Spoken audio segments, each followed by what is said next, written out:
I am a survivor of human trafficking. I was sex trafficked when I was 7 years old by my adopted parents, and for 10 years I went through that experience both internationally as well as domestically around the United States. I was kidnapped, trafficked, and among other horrible things, I went through basically a living hell.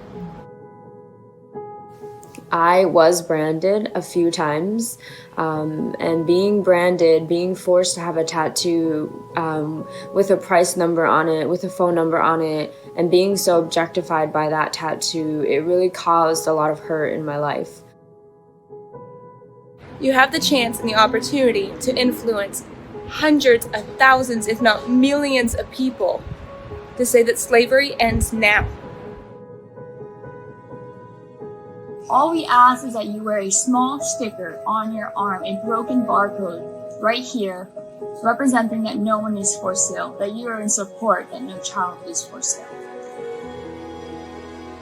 So when you go up there, I hope that you're proud, I hope that you're determined, and I hope that you're a warrior, because this is a war.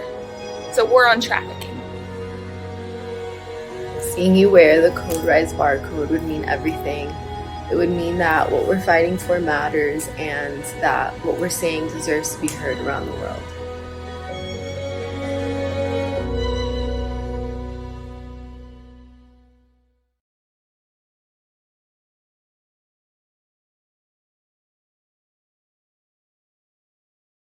I rise in recognition of National Human Trafficking Awareness Month and the dedicated volunteers who work to end modern-day slavery.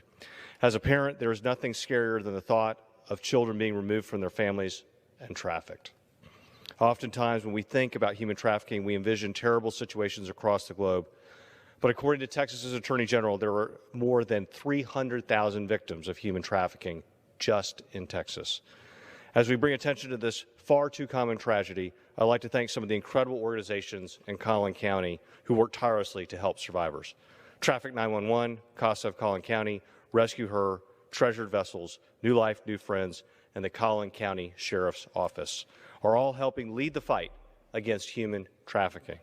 I ask my colleagues in the House of Representatives to join me in thanking these organizations and recognizing the importance of spreading awareness about human trafficking today and every day. Well, I think it's so important as a parent to first understand how this works and what behaviors are displayed in each one of the grooming stages. As a parent, when we started seeing these changes in the behavior, we were absolutely in the dark about what was happening. Thank you all so much for being here. And with that, I would like to welcome Attorney General Barr, who has been such a formidable champion on this issue, to come up and join us and say a few words. Trafficking is, we all know, modern-day slavery, and it is a crime of exploitation. It comes in innumerable forms, and it involves no single type of victim. Sometimes those who are abused are homeless, sometimes they're undocumented aliens or runaway children, or they are people who have become addicted to drugs, or just simply impressionable minors. Emblematic in many ways is one horrific case I was briefed on recently in the Southern District of New York. A very dedicated team of prosecutors doggedly pursued a few little leads and ended up convicting 19 defendants in Manhattan with sex trafficking of minor girls and young women in the New York State child welfare system. In other words, children whose society had a special obligation to protect ended up being instead exploited. In this, as in every case, a person who gains leverage or power over a vulnerable victim exploits them for their own gain. There's nothing more predatory or disgusting. As you are aware, this year marks the 20th anniversary of the victims' trafficking and Violence Protection Act. And anniversaries are a good time to pause and to survey the past and take stock. And since this statute was passed 2 decades ago, we have achieved very encouraging results in the fight against human trafficking. But I'd be remiss if I didn't mention a serious challenge that is emerging. We live in a digital age, and like everyone else, human traffickers are relying increasingly on digital communications and the internet and platforms like that. And more, the evidence we rely on to detect and to deal with these predators is digital evidence. However, increasingly, this evidence is being encrypted. And we all recognize that encryption is important in the commercial world to protect consumers like us from cyber criminals. But now we're seeing military-grade encryption being marketed on consumer products like cell phones and social media platforms and messaging services. And this means that we cannot get access to this data, and we just can't have chat rooms and websites that are involved in grooming children victims or selling trafficked women, sites that are impenetrable to law enforcement. And we have to do something about this. And recently I met with my counterparts in the Five Eyes, Great Britain, Canada, Australia, New Zealand, and we've all agreed, and we met with victims groups, we met with the companies, and we tried to impress upon the companies the damage that would be done to our efforts to combat human trafficking unless we can find a solution for this. So we're working together with our foreign partners on this issue.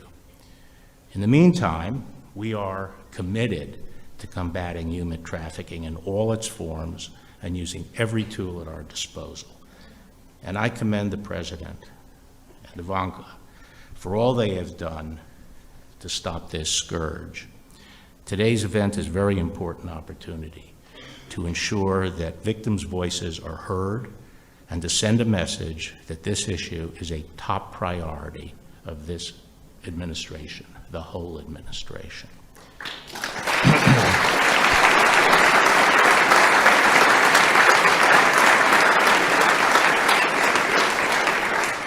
I appreciate the opportunity to be here today and to pledge to you that the Department of Justice will do everything in our power to continue bringing human traffickers to justice. Thank you. At this high school in a wealthy Houston suburb, Courtney Litvak says a fellow athlete preyed on her vulnerabilities, introduced her to a pimp, and before long, she became a human trafficking victim. I was pursued in my second-rated top district school in Katy, Texas. So this is proof that this can happen anywhere, and having the schools be one of the only places my parents felt that I was going to be safe, and even that was not true. That was actually the place I was able to be taken off campus. Via FaceTime from the lawn of the White House, Litvak says for 2 years, traffickers took her across America. She's now working to bring more attention to the issue. I will not be silent.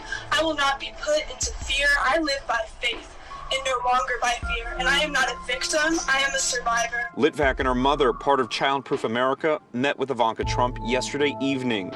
In a statement, Trump said in part, quote, "This administration is deeply committed to ensuring that Courtney's experience will never be repeated." A big part of what we advocate for now is to have curriculum around the schools, because my story, I was pursued in my second-rated top district school in Katy, Texas. So this is proof that this can happen anywhere, and having the schools be one of the only places my parents felt that I was going to be safe, and even that was not true. That was actually the place I was able to be taken off campus, and I was pursued by more serious predators. There's the spotter and people who put me in contact with the trafficker, and that trafficker, who was a convicted felon at the time, was able to take me off school property, and I was marked present in my class. And that is a huge gap in the system, which we intend to fill and to speak on.